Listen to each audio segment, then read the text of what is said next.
Most people believe the wealthy spend their money on sports cars, designer clothes, and luxury watches. That belief is not an accident. It has been manufactured, carefully, deliberately, and at enormous expense, by the companies that sell those things. The reality is almost the opposite. The truly wealthy, the families who have been rich for generations, the billionaires who stay billionaires, systematically avoid buying the things most people associate with being rich. Today, we are breaking down the 7 things the truly wealthy never buy, and more importantly, what they own instead. Because the difference between the two is not just a preference. It is the entire reason they stay wealthy while others go broke. Stay until the end. Number 7 is the counterintuitive one, the purchase that most people see as the ultimate status symbol, but that old money families treat as a liability. Number 1. Luxury sports cars. A Lamborghini Aventador costs approximately $500,000. It loses roughly 10% of its value the moment it leaves the dealership. After 3 years, it is worth about 60% of what was paid. After 5 years, around $280,000. That is a loss of $220,000 in half a decade, before you account for insurance, maintenance, and the fact that it spends most of its life parked. The truly wealthy do not buy $500,000 sports cars. They buy $500,000 worth of index funds. At an average annual return of 8%, that same $500,000 becomes $734,000 in 5 years. While the Lamborghini owner lost $200,000, the index fund owner gained $234,000. The gap between the two? Over $400,000, from one single purchase decision. Old money families understand something that new money does not. Every dollar you spend on a depreciating asset is a dollar that stops working for you, forever. What do they buy instead? They buy land. They buy equity in businesses. They buy assets that compound. When an old money heir needs a car, they buy a 5-year-old Toyota, not because they cannot afford more, but because they understand the math. Warren Buffett still lives in the same house he bought in 1958, and drives a car he purchased used. This is not frugality for its own sake. This is someone who understands, at the deepest possible level, the difference between an asset and a liability. Number 2. Designer clothes with visible logos. The Gucci belt with the double G buckle. The Louis Vuitton bag covered in LV monograms. The Balenciaga hoodie with the brand name printed across the chest. These items are not designed for the wealthy.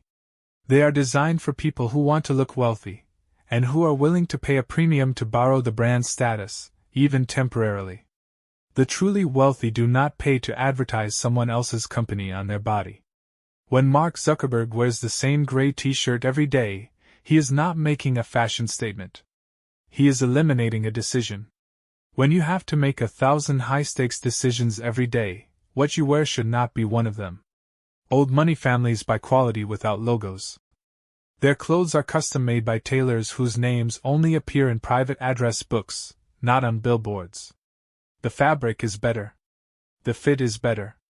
The garment lasts longer. And nobody knows what it cost. Consider the mathematics of logos.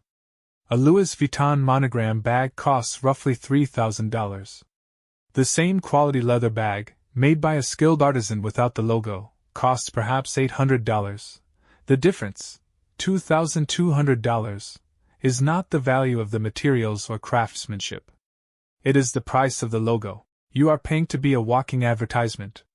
The truly wealthy understand this. Visible branding is a tax on people who need external validation. Invisible quality is the uniform of those who have nothing to prove. Number 3. Status watches. The Rolex Daytona. The Patek Philippe Nautilus. The Audemars Piguet Royal Oak. These watches are sold as investments, as heirlooms you pass to your children. And to be clear, some rare watches do appreciate. A Patek Philippe Grandmaster chime sold for $31 million at auction. But that is not the watch most people are buying. The Rolex that sits in the jewelry store window for $12,000 is not an investment, it is a consumer product with a very effective marketing department. The truly wealthy who do own watches treat them as what they are, jewelry, not an asset class. But here is what actually happens. A young professional earns their first bonus and spends $12,000 on a Rolex. The watch loses perhaps 15% of its value in the secondary market. Meanwhile, that same $12,000 in the S&P 500 at 8% over 30 years becomes over $120,000. The watch is on your wrist. The compound interest is invisible until the day you need it. Old money families do not buy status watches as investments. If they own watches at all, they are passed down, bought by a grandparent decades ago and worn not as a statement, but as a connection to someone who is no longer alive. The value is not in the metal. The value is in the memory. Number 4. Oversized houses, what the industry calls McMansions. A McMansion is a house designed to look expensive from the street. High ceilings. A grand foyer. More bedrooms than the family will ever use. Square footage that impresses the neighbors. The truly wealthy do not buy houses to impress the neighbors. They buy houses that make money. Consider 2 scenarios. In scenario 1, a family buys a $2 million house in an expensive suburb. They pay property tax. They pay maintenance. They pay for landscaping and pool cleaning and heating and cooling 5,000 square feet of space, half of which they never enter. The house costs them money every single month, forever. In scenario 2, the same family buys for $500,000 rental properties. The tenants pay the mortgages. The properties appreciate. The rental income covers the family's actual housing costs. After 20 years, the family owns 4 free and clear properties worth several times what they paid, and they live wherever they want, funded by the income. The McMansion makes you look rich. The rental properties make you rich. The difference is not architectural. It is financial. Old money families live in houses that are comfortable but unremarkable. In Zurich, in London, in Boston, the wealthiest street in any city rarely looks like the wealthiest street. That is not a coincidence. Number 5. First class everything. Not first class flights, those the wealthy do buy, because they value privacy and sleep. But first class everything else. The most expensive table at the restaurant, the VIP section, the bottle service, the premium everything. The psychology behind these purchases is revealing. When someone insists on the most expensive option in every category, they are not expressing a preference. They are making a statement. The statement is, I can afford this. And the need to make that statement usually means they are new to having money, or they do not have as much as they want you to believe. Old money does not need to prove it can afford things. That fact was established generations ago. The truly wealthy spend money on things that do not announce themselves. A private chef instead of the most expensive restaurant. A financial advisor who costs more than the car most people drive. A tax attorney who saves millions, and whose invoice never appears on Instagram. The difference is not how much you spend. It is whether you are spending for function or for display. A dinner at a 3-star Michelin restaurant costs $300 and ends when the check arrives. A conversation with a tax strategist costs $5,000 and can save millions over a decade. New money buys the dinner. Old money buys the tax strategist, and cooks at home. Every September, Apple releases a new iPhone. Every year, millions of people line up, physically or digitally, to buy it.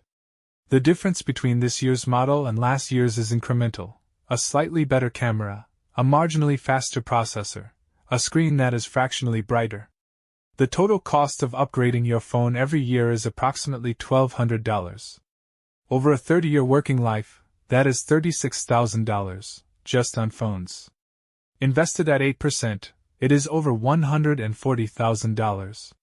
The truly wealthy do not chase marginal upgrades. They buy quality once and use it until it breaks. This extends beyond phones.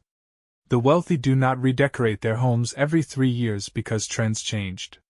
They do not replace their wardrobe every season. They do not buy the latest kitchen gadget, the newest TV, the upgraded laptop with one extra port. The principle is the same as the sports car. only spread across dozens of smaller purchases that most people never think to add up. Every dollar spent chasing novelty is a dollar that stops compounding. Old money families furnish their homes with pieces bought decades ago, not because they are cheap, but because those pieces were chosen to last and have no reason to be replaced. Number 6. The latest technology. Number 7, and this is the one almost nobody talks about, is other people's approval. This is not a product you can hold. But it is the most expensive thing most people ever buy. Every purchase designed to signal status, the car, the watch, the bag, the house, the vacation, the Instagram dinner, is ultimately a purchase of other people's approval. A transaction where you pay money in exchange for the hope that someone, somewhere, will think more highly of you. The truly wealthy do not make this trade. They understand that buying approval is the worst investment in the world. It has a 100% depreciation rate. The approval you bought with last year's purchase expires. It must be renewed with this year's purchase. And next year's. It is a subscription you can never cancel, and the price always goes up. The alternative is not deprivation. The alternative is liberation. When you stop buying other people's approval, you keep the money. That money compounds. Over decades, it becomes a fortune. And the people whose approval you once craved, they are still working. You are free. The gap between the truly wealthy and everyone else is not a number in a bank account. It is a series of decisions, repeated thousands of times over decades, about what is worth buying and what is not.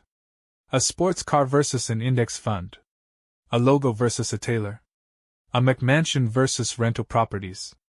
A status watch versus compound interest.